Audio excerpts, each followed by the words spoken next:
আমি আগৰ পৰা যিদৰে কৈ আছিলোঁ যে মিয়াৰ দল কংগ্ৰেছ সম্পূৰ্ণৰূপে মিয়াৰ দল হৈ প্ৰমাণ কৰি দিলে ৰাইজৰ আগত। আৰু এতিয়া দ্বিতীয়তে কথাটো হ'ল যে মিয়াৰ দল হোৱাৰ লগে লগে এতিয়া আমাৰ যিখিনি খিলঞ্জীয়া লোক আছে কংগ্ৰেছ দলৰ মাজত সোমাই থকা, তেওঁলোকে নিজৰ অস্তিত্বহীনতাত ভুগিব।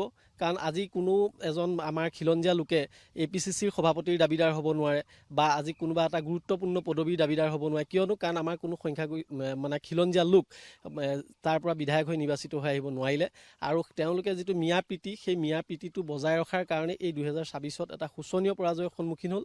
আৰু অনাগত দিনতো আমি ভাবোঁ যে যিটো এটা ইতিহাস প্ৰসিদ্ধ কংগ্ৰেছ দল আছিল, সেই কংগ্ৰেছ দলটো কিন্তু অতি দুখ লগাভাৱে কেৱল মিয়া মুছলমানৰ মাজতহে সীমাবদ্ধ হৈ থাকিব। গতিকে অনাগত দিনত কংগ্ৰেছ দল যে আমাৰ খিলঞ্জীয়াৰ মাজলৈ ঘূৰি আহিব, সেই আমি আশা কৰিব নোৱাৰোঁ। এই কথাখিনি সামগ্ৰিকভাৱে এটাই প্ৰমাণ কৰিলে যে মিয়াৰ দল হিচাপে কংগ্ৰেছৰ যিটো মোহৰ, এইবেলি ৰাইজৰ যিটো জনাদেশ, সেই জনাদেশত সম্পূৰ্ণৰূপে লাগি গ'ল আৰু তেওঁলোকে মিয়াৰ মাজতেই থাকিব লাগিব। আৰু বৰ্তমান আমি দেখিছোঁ যে যিটো APCCৰ সভাপতিৰ পদ, তেওঁলোকে মানে বৰ্তমান মিয়া সম্প্ৰদায়ৰ লোকে দাবী কৰিছে যে তেওঁলোকে যিহেতু 18জন বিধায়ক আছে, গতিকে তেওঁলোকক লাগিব। গতিকে শেষত গৈ কংগ্ৰেছ দলটো সম্পূৰ্ণৰূপে অসমত নিঃশেষ হৈ যোৱাৰ উপক্ৰম হ'ব। আজিৰ তাৰিখত অসমৰ জনসাধাৰণে সৰ্বত্ৰে সকলোৱে একেমুখে কৈয়ে আছে যে কংগ্ৰেছ শেষ, বিধ্বস্ত। আৰু তাৰ নিৰ্বাচনৰ পূৰ্বেও আমিও কৈছোঁ বা বিভিন্নজন জনসাধাৰণৰ ভোটাৰে কৈছে যে কংগ্ৰেছ এবাৰ বিধ্বস্ত হ'ব, শূন্য হ'ব। আৰু মিয়া মানেই কংগ্ৰেছ, কংগ্ৰেছ মানেই মিয়া আজিৰ তাৰিখত প্ৰতিফলিত হ'ল। 19জনৰ ভিতৰত 18জনেই মিয়া বিধায়ক ইতিমধ্যে নিৰ্বাচিত হৈছে। মিয়াই APCCৰ প্ৰেচিডেণ্ট হ'ব লাগিব।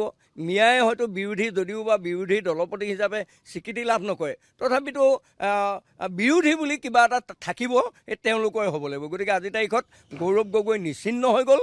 গৌৰৱ গগৈ হয় পাকিস্তান যাব লাগিব, নহয় বাংলাদেশ যাব লাগিব। এইটো একদম চিধা কথা।